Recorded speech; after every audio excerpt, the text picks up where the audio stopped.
Hi you guys, welcome back to my channel Skinny on Carbs. My name is Andrea, and on this channel I try to use my background in biology, histopathology, and naturopathic medicine to help you live the life that you dream of and deserve. Okay, so in this video I'm going to try to hold my hand straight. In this video we are going to talk about why fruits are problematic for your high carb experience that you are wanting, okay? Because I get this a lot. It's not something new. It's kind of old. At least in the fruit-based world, it's kind of old. So we're going to talk about it once again. All right. So why are fruits problematic? I'm going to give you two reasons. But those two reasons, in order for me to talk about them, I have to talk about some foundational stuff, which is your microbiome. Okay. So let's talk about your microbiome. Your microbiome, we're talking about. Did you guys hear that? That was thunder. You guys heard that? I'm sure you did. Okay, so what is your microbiome? Your microbiome is basically the society of bacteria that lives in your gut. Now you have societies of bacteria living in all over the body, on your skin. If you're a woman, in your vaginal canal, you got them all over, in your nasal mucosa, in your mouth, in the back of your throat, in your lymphatic system, in your lymph nodes. They're everywhere. You're more bacterial than you think. But we all focus on the one in the gut, okay? So let's just talk about those. You got them on your eyelids, you got them everywhere. So the ones in your mouth, and who's it? Sorry, I digress. So let's talk about the ones that are in your gut, okay? So where is this society coming from? Well, it's coming from two main places. The first one is going to be from your mom. This is like the generational stuff, okay? We're going to call these guys the foundational or keystone members of your society. I used to call it the sculpture like a year or two ago when I talked about microbiome. That's the analogy I use. I'm going to upgrade that to foundational or keystone members because it's easier. So you've got these keystone members that came from your mom. So this is generational stuff, okay? And back in the day, we used to say that it takes around 2,000 years to really make a significant change in the keystone members of your gut microflora. That's how deeply embedded this thing is. That's how hard it is to change these guys around. I'm saying that this is old sort of wisdom, not because it's wrong, but because we have tech nowadays that wipe out. When I say tech, I'm talking about chemistry that sort of totally like wipes out bacteria in one fell swoop. So that might not be so true anymore. We'll talk about that later. But you've got foundational members of society that's coming from your mom. Where specifically, how did it get there? Through the birthing process, right? So there it goes again. Thunder, more thunder. So when you're born, you're passing through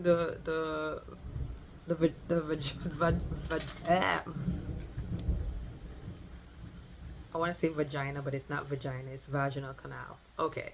So you're passing through the vaginal canal and you're taking in all this microbiome or bacteria in your mouth, in your nose, in your ears, okay, in your eyes on purpose, okay? You're coating the whole mucosal lining with bacteria so that you can ingest it and you can start establishing some members, okay? So these are your foundational keystone members of society. The other members of society, they're opportunistic. So they're the guys that come in based on where you live. What's in your environment, what's in the air, what's on the trees, what's in nature, what's on the foods, because you're supposed to be eating local foods. So what's in the foods coming from the soil, it's very localized. That's not, these are the secondary members of your society, not the foundational members, okay? So you've got these two members of society. Now these members of society, they eat different types of fibers, right? Or sugars or carbohydrates. Fibers are carbohydrates, right?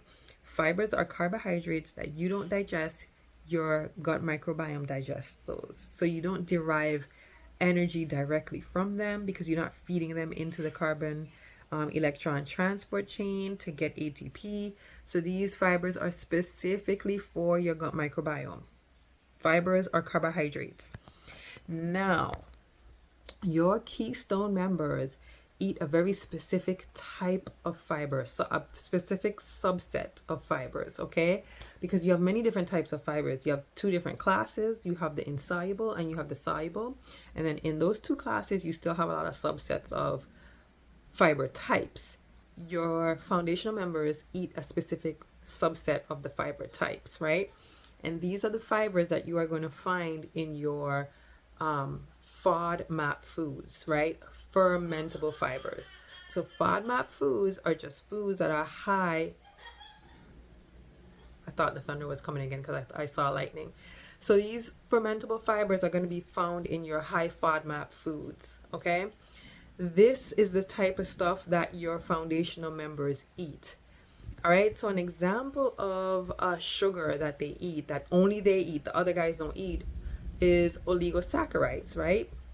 Now, oligosaccharides are sugars that are found in mom's breast milk. And you don't derive energy from it. It's for the establishing of the foundational members of your gut microflora. It's there for them. So from a very early age, you are trying to give them a foothold through mom's milk. Okay, this is all intelligent design. You just can't make this up. Why would it be there? Why would it be in the breast milk? You can't digest it, right? It's prebiotics for your gut microbiome. So your FODMAP foods are high in these types of fibers. And then you have the other types of fibers like cellulose, that type of stuff that the other guys eat. The commoners, the peasants, they eat that stuff. But the kings and the queens, they eat the good stuff. They eat the fermentable stuff. Now, you find the fermentable stuff in fruits largely and vegetables. Fruits and vegetables, that's where you're going to find that. Okay, so if you're eating fruits and vegetables and you're having a hard time digesting them, then that is a clear sign that you have an issue with the foundational members of your microbiome society. That's really all that means. That's the crux of why you're having issues with putting a good amount of fruits into your diet if you're wanting to do a sugar diet or a high carb diet, okay? That's really kind of all it is. No, it's not all it is, but it's the major reason why you're having issues. So the other reason you're having issues is because it goes back to the microbiome too, but the second reason you're having issues is because a lot of people are walking around with low grade itises, right? So when I say itises, I'm talking about like gastritis, colonitis, like IBS, Crohn's. Basically, we're talking about inflammatory guts or inflammatory bowels, okay? A lot of people are walking around with this. They don't even know they are. Where is it coming from? Well, it's largely coming from the first problem that I spoke about, which is you have an issue with the foundational members of your society. So why is that causing inflammation in the gut? Well, if your members of society was in proper order, right? What would happen is you would eat those fermentable fibers and those gut microbiome would release postbiotic, meaning metabolic waste that actually feeds your gut lining, such as butyrate, right? Keeps the gut lining healthy and the junctions between the cells nice and tight, right? So that undigested food particles can't get through those junctions and into the blood and cause issues. That's what's supposed to happen if you were feeding the foundational members of your society those subclasses of fibers. They don't eat anything they eat the other stuff, but that food is special for them. If you were eating those, that's how it would look, okay? but you are eating a diet that cultivates another type of bacteria. There are bacteria that eat everything. There are even bacteria that eat plastic. Okay, and I'm not being facetious, I'm not making that up. You can look it up. There are plastic eating bacteria, right? You're eating a diet that cultivates a certain type of bacteria that releases a certain type of postbiotic. Bacteria that are protein loving, they're going to be releasing acidic waste, right? Or acidic postbiotics. That acidic waste is going to cause irritation to your cell lining, right? We're not talking about butyrate, the nice short chain fatty acid that we need to keep the gut lining nice and tight. Now we're releasing postbiotics that's causing irritation to the lining, okay? And so this irritation to the lining induces an inflammatory response, aka Crohn's, aka IBS, known as all these other issues. But that's really the crux of what's going on, okay? Is that you've got dysbiosis in your gut. You did not cultivate a certain type of bacteria. And I don't want to say you as in I'm blaming you. I'm just saying throughout your life, this is what you've been cultivating for whatever reason, right? You may have been exposed to antibiotics. You may have been exposed to herbicides and pesticides. There's a whole host of, there's a lot of pharmaceuticals that can knock certain bacterias down, colonies out, that aren't antibiotics, right? They just don't tell you this. There's certain heavy metals that will do this. So it just depends on what you've been exposed to. Or maybe you just didn't eat a diet growing up heavy in fresh whole fruits and vegetables. Notice I said fresh, right? You didn't eat a diet that was heavy enough in whole fresh fruits and vegetables. So now you don't have enough members of that foundational society to help you to digest certain fruits and vegetables. So now here you are, you want to do a sugar diet, you want to do something high carb, and you can't because every time you try to include large amounts of fruits, you blow up. You bloat out, you feel gassy, you don't feel good, you're not deriving a lot of energy from it because you're not digesting the food, so you don't feel good, and that's the reason why. So how do you fix this? So, just so you guys know, this takes time, okay? Let's say you were to take some antibiotic that wiped out all your gut microbiome. It would take you around a year, maybe 2 years, to reestablish a good microbiome, a nice, good, healthy, diverse society. It takes that long, okay? That's how long it takes. So don't think you're gonna come in one day from eating carnivore and then go straight to eating just fruits, and you may or may not have an issue, okay? Don't think you're gonna come in one day you were eating just starches, and then the next day you want to come in and you're gonna have all fruits and vegetables. You may or may not have issues. You'll know once you try, okay? And if you try and you have issues, then I would investigate FODMAP foods, right? And so what I would do is I would probably just base my diet around the low FODMAP foods, right? And then I would experiment. I would bring in high one at a time, people, one at a time. I would bring in a high FODMAP food, and I would see how I reacted to it, right? And I would bring it in at different volumes to see how I react to those different volumes, to see what my threshold is. And I would do this over and over and over again with a single FODMAP food at a time, high FODMAP food at a time, because I want to know how I'm reacting. I want to know, do I have members of society that can handle this food? If I do, great, I can put it in. If I don't, okay, now what do? I take it out and I bring it back in slowly over time, little by little by little, and I increase as I go, right? This is what you do because it takes time, like I said, to build up the members of society that's going to eat that food, that's going to be able to digest that food for you. So you've got to bring that single food back in slowly, okay? Small amounts first, increase over time. Okay. Now, if you're eating a diet with that's mixed, like you're just mixing your food, you're just eating you're not going to be able to know what is bothering you. Okay. I tend to eat mono meal style, meaning when I eat mangoes, I just eat mangoes. When I eat grapes, I just eat grapes. When I eat bananas, I just eat bananas. I don't mix my foods around. And I always encourage people to do that too, especially if they're new to this thing, because you don't know what you can handle. You don't know what you can do. So a lot of people, they make these big smoothies, these big grand smoothies. They drink it and they're bloated. They have no idea what's bothering them in the day. So they just say fruits. I can't take fruits. You don't know if it's the pear. When I first started out, I couldn't handle pears. Pears would blow me out, give me a lot of pain.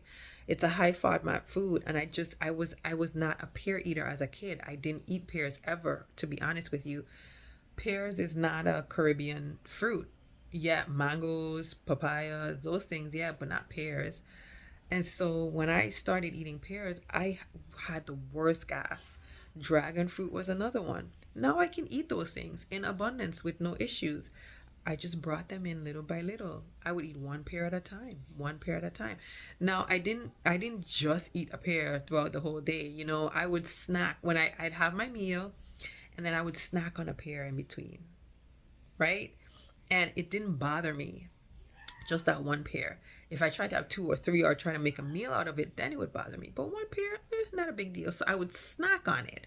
And then I increased it over time. Now I can eat pears. Bananas, too, that was an issue. Apples was an issue. I told you guys dragon fruit was an issue. Kiwis was a little bit of an issue, but me and kiwis, we good now. So you can do it that way. Build your foundation around low FODMAP foods that are low in fermentable fibers. Bring in a single high FODMAP food at a time to see if you can deal with it. If you can, go ahead and eat it. If you can't, snack on it in order to try to build those members of society. If you still need more calories, there is another FODMAP food that you can bring in that tends not to bother people. And that's starches. Now, the reason that tends not to bother people is because that fiber, right, responds to or breaks down to heat. Okay, so it's highly heat sensitive. So when you cook your starch, you break down that fermentable fiber, and so now it's not going to cause you any issues because you've broken it down with the heat. Okay, so that's the magic to the starches. It's why a lot of people say they feel so much better on starch and they can't handle fruit. Fruit is not good for them, but that's not what it is. It's just you've broken down the fiber with the heat, right? So if you need the caloric density into your diet because you can't eat enough low FODMAP foods, then bring in some starches, right? And then when you snack on or you bring in those high FODMAP foods in order to increase your gut microbiome, you can swap it out for a little bit of the starch, right? Depending on your energetic needs or your caloric needs, right? That's how you can do it. That's a strategy you can use to try to build your gut microbiome in order to be able to handle these higher FODMAP foods. It's very important to build them back, right? Because I could just give you the strategy where you can just cut out all high FODMAP foods, just don't eat them, and you'll be fine. And just go ahead eating starch and the low FODMAP foods. And that's doable. You can do that. But it's not ideal, in my opinion. And what I want to share with you is what's ideal. You can do whatever you want, but I'm at least sharing with you a strategy that might bring you closer to ideal. And what I think is closer to ideal is to really try to cultivate those foundational members of your society. Bring them back. Give them the foods they need, right?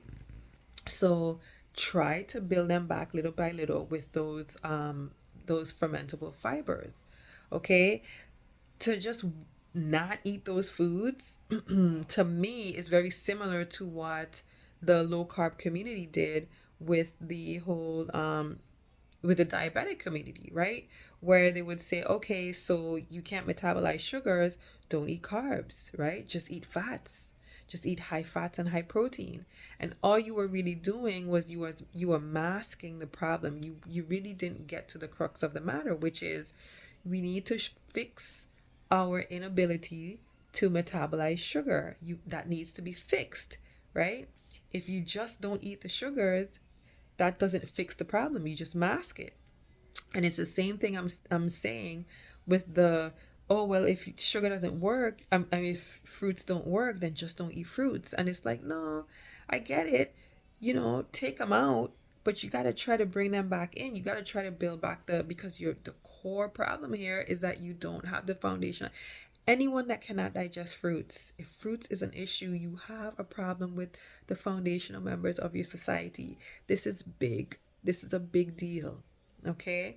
I don't want to overstate it, but I don't want to understate it. It makes a huge difference, and it has implications in a lot of your health parameters, right? And your weight being one of them. So you want to build these guys back up. All right? If you want some long-term success, you need to build them back up. And so the strategy I gave you is one you can use, okay? You can take out the high FODMAP foods, eat one food at a time, bring the high FODMAP foods back in one at a time so you can see what is bothering you. The ones that do bother you, then what you do, you bring them in little by little by little, little snacks here and there. Over time, give it time, you'll be able to digest those foods a lot better, okay? Maybe not do so much smoothies, because maybe that's too much. Maybe try to include some starches. Even the starches, you'd be surprised. Some people can't handle certain starches. Like some people can't do potatoes, but they can do sourdough bread. Some people can't do wheat, which is a FODMAP food. Some people can't do wheat, but they can do rice. So it just depends. You have to play with it and find out what works for you and what doesn't work for you. And then you can base yourself around that. And then you can build little by little around the other foods that you know are healthy and good for you, like fruits and vegetables. FODMAP foods aren't just in fruits, okay? We're just talking about fruits because we're focused on sugars. But in the vegetable kingdom, you have a lot of high FODMAP foods. Onions, garlic, jicama, sunchokes or Jerusalem artichokes, chicory root.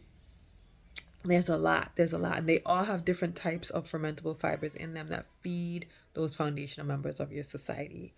It's quite important that you pay attention to that, okay? So, I hope you guys found something useful in this. Fruits isn't the enemy. If you actually want to bring them into your diet, you can. You just have to build up those keystone members of your society. Bring them back to their former glory, right? Former glory from when mama was giving you the breast milk. You got to just bring them back, all right? So I've ranted and carried on long enough. I hope you found something useful in that video. If you did, don't hesitate, give it a thumbs up, share it with somebody that you think could use this information, and don't forget to subscribe. All right? Peace and love to everyone. Bye.